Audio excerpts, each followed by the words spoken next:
तो दोस्तों, explain guide की तरफ से एक और मूवी के साथ हम मिल रहे हैं और मिलते रहेंगे। उसके लिए आप हमारे चैनल को सब्सक्राइब और प्यार देते रहिए। तो चलिए चलते हैं मूवी की ओर। मूवी की स्टार्टिंग में हम मैक्स नाम के लड़के को देखते हैं, जो कि लैड नाम के आदमी से मिलने आया होता है। असलियत में वो उससे माफ़ी मांगने आया होता है, क्योंकि 6 साल पहले मैक्स के हाथों से सोफिया नाम की औरत का एक्सीडेंट हो जाता है और उसकी जान चली जाती है, जो कि लैड की वाइफ थी। एड उसी एक्सीडेंट में अपनी दोनों टांगों को भी खो देता है और मैक्स के पास सोफिया का कुछ सामान भी होता है। मैक्स सजा भुगतने के लिए तैयार होता है।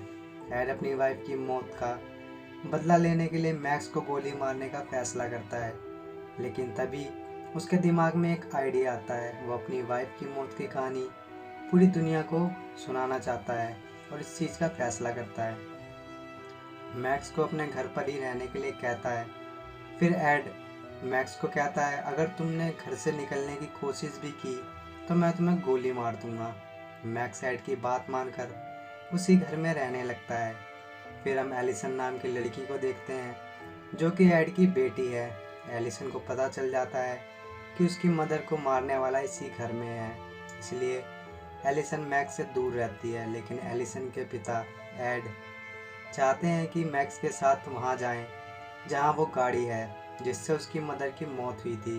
फिर वो एलिसन को गन देता है और कहता है, अगर वो वहाँ से भागने की कोशिश करे तो तुम उसे शूट कर देना। एलिसन अपने पिता की बात मानकर मैक्स के साथ चली जाती है। वो एलिसन को एक जंगल में लेकर जाता है, जहाँ मैक्स की कार खड़ी थी। फिर दोनों वापस घर आ जाते हैं।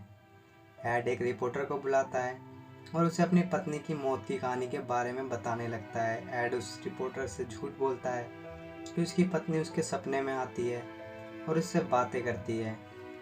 एड कहता है, उसने मुझे बताया जिस गाड़ी से उसकी मौत हुई है वो एक जंगल में है। रिपोर्टर गाड़ी ढूंढने उसी जंगल में जाता है।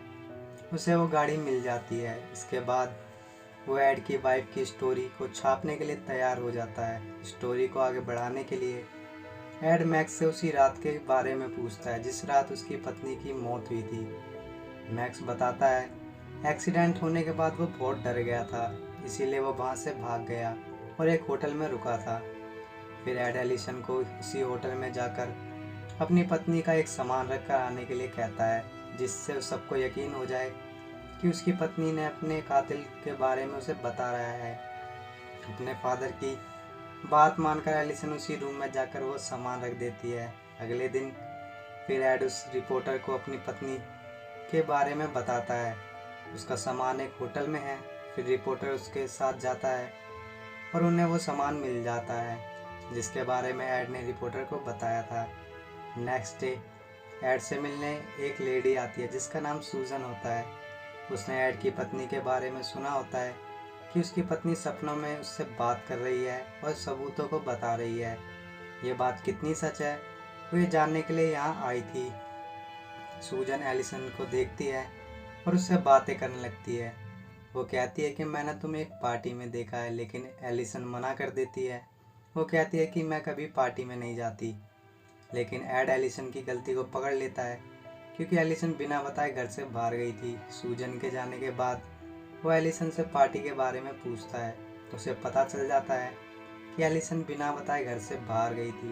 उसके बाद वो एलिसन को बिना कपड़ों के बेड से बांध देता है और उसके नीचे नुकीली चीज़ें रख देता है, जिससे एलिसन को बहुत ज़्यादा तकलीफ़ होती है। और हमें पता चलता है कि जब भी एलिसन कोई गलती करती है, एड इसी तरीके से उसे टॉर्चर करता है। पर अभी तक एलिसन ने इस बारे में किसी को कुछ नहीं बताया है।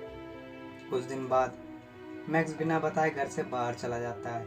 ये बात एलिसन अपने फादर को बताती है। वो मैक्स को ढूंढने के लिए कहते हैं। इधर मैक्स एक क्लब में आया होता है और एलिसन भी वहाँ आ जाती है। मैक्स एक औरत से मिलता है और हमें पता चलता है कि वो उसकी मदर है। वो अपनी मदर से 3 साल बाद मिला है, क्योंकि उसकी मॉम बहुत बड़े वाली नशेड़न है, इसलिए वो अपने बच्चों को अच्छी ज़िंदगी नहीं दे पाई।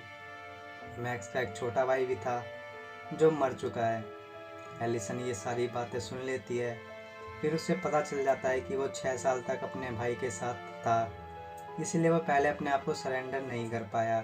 इसके बाद एलिसन का मैक्स को देखने का नज़रिया ही बदल जाता है और मैक्स के लिए उसके दिल में फीलिंग निकलने लगती है।